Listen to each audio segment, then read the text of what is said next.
आज हमारे बच्चे दीन नहीं समझने की वजह से थोड़ा सा माल कमाया बस मगरूर हो गए। अब वो मौलाना मौलवी पीर सबकी मुखालफत करने लगे। गरीब बना तो अल्लाह रसूल की शान में गुस्ताखी करने लगे। अल्लाह ने ही इंसाफ नहीं किया, अल्लाह ने ही अमीर और गरीब बनाया। हमको गरीब बनाया कि जो लोग मालदार हैं वो जाएं अजमेर बगदाद, वो जाएं नमाज पढ़ने रोजा रखने, मैं क्यों जाऊं। गरीबी में अगर जहालत है, यही गरीबी आदमी को जहन्नम ले जाने के लिए काफी। अगर मालदारी में जहालत है, यही मालदारी बंदे को जहन्नम पहुंचाने के लिए काफी है।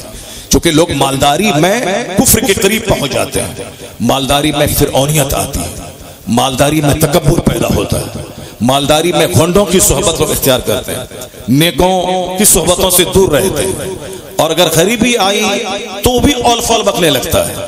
लेकिन हुजूर ने क्या कहा है, जरा गौर से सुनिए। सरकार क्या कहते हैं, क्योंकि हमारे बच्चे हुजूर को नहीं पढ़ते, हमारे बच्चे सरकार की सीरत का मुताला नहीं करते। मैं कहता हूं कि 8-8 घंटे आप केमिस्ट्री पढ़िए, फिजिक्स पढ़िए, बायोलॉजी पढ़िए, सिर्फ आधा घंटा निकाल कर मुस्तफा की सीरत पढ़िए।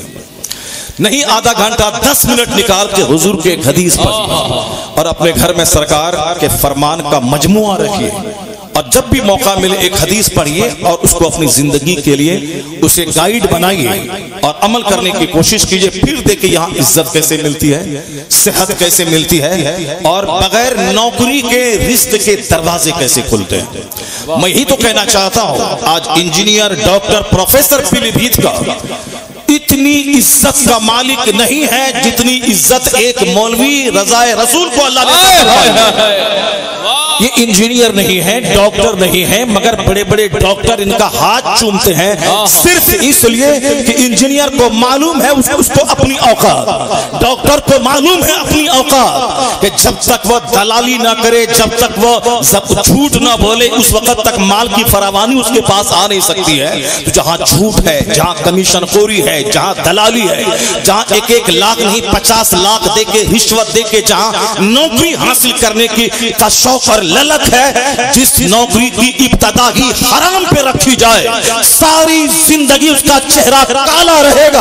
इसलिए कि सुख देने वाला अल्लाह है और अल्लाह की नाफरमानी करके जरिए रिस्क तलाश करने वाला आला हजरत ने कहा कि वह नौकरी हराम में कतई है जिस नौकरी में नमाज पढ़ने की फुर्सत न मिलती हो। वह जरिए रिस्क कभी बरकत नहीं लाता नमाज को छोड़कर। तो हमारे लोग सोचते हैं कि नौकरी मिल जाएगी, चैन से रहूंगा, जमीन बेच के मकान बेच के दे दूं मदरसे में 50 लाख नौकरी मिल जाएगी, चैन से रहूंगा। तुम आज 50 लाख दे के नौकरी लेगा, कभी आईना में चेहरा देखना कि एक मस्जिद का इमाम का चेहरा जितना हरा है उतना तेरा चेहरा कभी हरा नहीं होगा। जिस नौकरी का आगाज हराम से हो वह जरिए रिस्क कभी चेहरे पे हरियाली नहीं ला सकता। इसलिए कि जहां हलाल है वही सुकून है और जहां हराम है वहां सुकून नहीं है। और फिर इनके चेहरे पे देख, जिसको गवर्नमेंट की नौकरी नहीं है, इनका इमामा, इनका जुब्बा, इनकी सदरी, इनकी कस्तूरी, इनका ऊद, इनकी खुशबू, इनके रहने का अंदाज देख ऐसा लगता है कि सारी खुशियां इनके चेहरे पे कुर्बान होना चाहती है। यह हुजूर की दुआ है इनके लिए कि नद्दरल्लाहु अमरन मन समिअ मिन्ना हदीसन फबल्लगहु कमा समिअ। हुजूर ने दुआ दी है कि जो मेरी हदीस सुनता है और दूसरों को सुनाता है, अल्लाह उसे हरा भरा रखे।